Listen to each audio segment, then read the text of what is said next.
वो एक ऐसा व्यक्ति था जो महात्मा गांधी को अपना आदर्श मानता था और उनके दिखाए हुए रास्ते पर चलने वाला था। वो छुआछूत और जात पात के भेदभाव को नहीं मानता था। वो नाथूराम गोसे था। अगर वह ऐसा था तो उसने महात्मा गांधी को क्यों मारा? उसे जैसा हिंदू कट्टरपंथी बताया गया, क्या वह सच में वैसा था? क्या गांधी जी को मारना एक सनकी या पागल आदमी का काम था? आखिर क्यों राष्ट्रपिता को मौत के घाट उतारने का ख्याल नाथूराम के मन में आया? गांधी जी को गोली मारने के बाद क्यों गोसे वहां से नहीं भागा और उसने खुद को क्यों पुलिस के हवाले कर दिया? ऐसे ही कई सवाल हैं जिनके जवाब हम आज के इस वीडियो में जानेंगे। दोस्तों, नाथूराम गोसे एक पढ़ा लिखा व्यक्ति था। वो अपना खुद का अखबार निकालता था जिसका नाम अग्रणी था। नाथूराम गोसे का जन्म 19 मई 1910 को पुणे के एक ब्राह्मण परिवार में हुआ था। गोसे के पिता विनायक गोसे पोस्ट ऑफिस में काम करते थे और मां का नाम लक्ष्मी था। नाथूराम एक हिंदूवादी कार्यकर्ता और पत्रकार था। वो हिंदूवादी जरूर था, पर वो हिंदू धर्म में मौजूद बुराइयों जैसे जाति के आधार पर भेदभाव और छुआछूत आदि का विरोधी था। ये बात उसने कोर्ट में दिए गए आखिरी बयान में कही थी। गोसे ने आज़ादी के वक्त विभाजन के बाद आए पाकिस्तानी हिंदू शरणार्थियों के साथ भी काम किया था।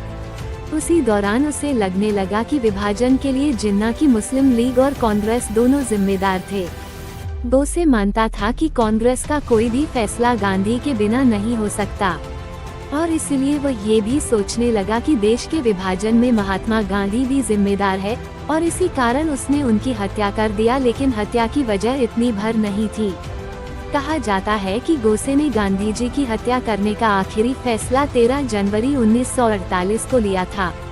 इसकी वजह भी पाकिस्तान था। दरअसल विभाजन के बाद पाकिस्तान ने 55 करोड़ रुपए मांगे थे। भारत सरकार ने पहले तो इसे देने से इनकार कर दिया, लेकिन गांधी जी के दबाव में ये रुपए पाकिस्तान को दिए गए। इस बात ने हिंदूवादियों को नाराज कर दिया।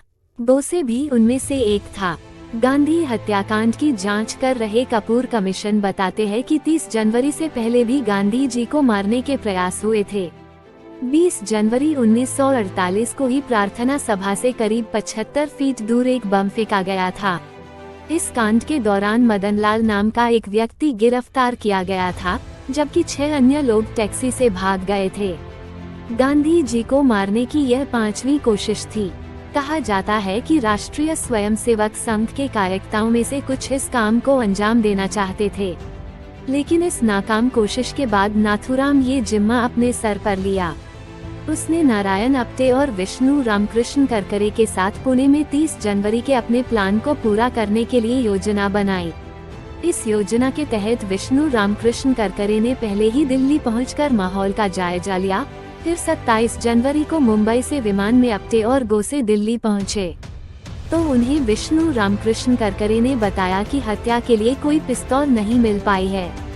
ये जानकर गोसे और अप्टे बहुत मायूस हुए, जिसके बाद गोसे ने तरकीब सुझाई कि हम भोपाल जाकर पिस्तौल ले आएंगे। गोसे और अप्टे रेल से उसी दिन भोपाल निकल गए। वहाँ वह अपने एक मित्र से मिले जिसने उन्हें एक सेमी ऑटोमेटिक पिस्तौल मुहैया कराई। दोनों 29 तारीख को फिर दिल्ली पहुंच गए। दिल्ली लौटने के बाद गोसे और अप्टे दिल्ली के कनॉट प्लेस स्थित मरीना होटल में ठहरे। उन्होंने होटल में अपना नाम एम देशपांडे और एस देशपांडे लिखा था, जबकि करकरे अपने एक और साथी के साथ चांदनी चौक के एक होटल में ठहरे था। 30 जनवरी को दोपहर करीब 3 बजे गोसे, नारायण अप्टे और विष्णु रामकृष्ण करकरे बिरला हाउस के लिए निकले।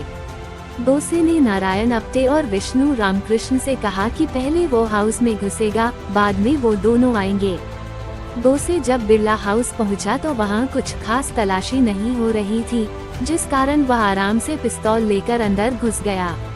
कुछ देर बाद नारायण अप्टे और विष्णु रामकृष्ण करकरे भी आकर उसके पास खड़े हो गए। गोसे 30 जनवरी को दोपहर 12 बजे बिरला हाउस पहुंचा, क्योंकि वह भी व्यक्तिगत तौर पर उस जगह को देखना चाहता था। तब गांधी जी के साथ केवल सरदार पटेल और उनकी पोती थी। वह चाहता तो तब भी गांधी जी को मार सकता था और वहां से भाग सकता था, पर उसने ऐसा नहीं किया। वैसे तो गांधी जी हमेशा से ही वक्त के पाबंद थे और प्रार्थना सभा में वह हमेशा 5 बजे पहुंच जाते थे। पर 30 जनवरी 1948 की शाम को सरदार पटेल से बात करते हुए उन्हें पता ही नहीं चला और बहुत देर हो गई थी। उस दिन जब वह आभा और मनु के साथ प्रार्थना सभा के लिए निकले तो पूरा मैदान घूम कर आने की बजाय वह मैदान पार कर लोगों के बीच में से होते हुए प्रार्थना सभा की ओर जाने लगे। वह जैसे ही लोगों की भीड़ की ओर बढ़ रहे थे, गोसे से उनकी दूरी कम होती जा रही थी। जब गांधी जी गोसे के सामने पहुंचा तो उसने उन्हें प्रणाम किया। देर होती देख आभा ने गोसे से कहा कि भैया रास्ता दीजिए, बापू को पहले ही देर हो चुकी है। इस बीच जब तक कोई कुछ समझ पाता, गोसे ने आभा को धक्का देकर पीछे किया और सामने से गांधी जी के सीने पर 3 गोलियां दाग दी।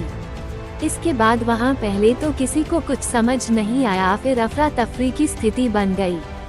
पर गोसे भागने की बजाय अपना हाथ ऊपर कर पुलिस को बुलाने लगा। जब भीड़ में मौजूद पुलिस उसे दिखी तो उसने उन्हें आवाज दी और अपनी पिस्तौल पुलिस को सौंप दी। और शाम 5:45 पर आकाशवाणी ने गांधी के निधन की सूचना देश को दी। 27 मई को इस मामले की कार्रवाई शुरू हुई। अदालत की पूरी कार्रवाई के दौरान एक बार भी गोसे ने अपना बचाव नहीं किया और स्वीकार किया कि उसने गांधी को मारा है।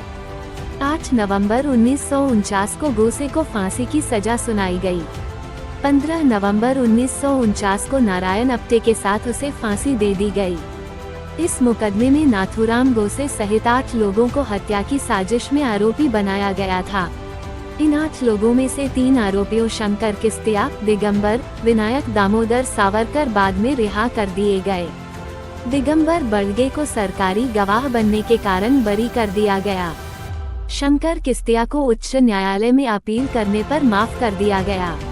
विनायक दामोदर सावरकर के खिलाफ कोई सबूत नहीं मिलने की वजह से अदालत ने जुर्म से मुक्त कर दिया और इस तरह महात्मा गांधी के हत्या के जुर्म में नाथूराम गोसे को 15 नवंबर 1949 को नारायण अप्टे के साथ फांसी दे दी गई।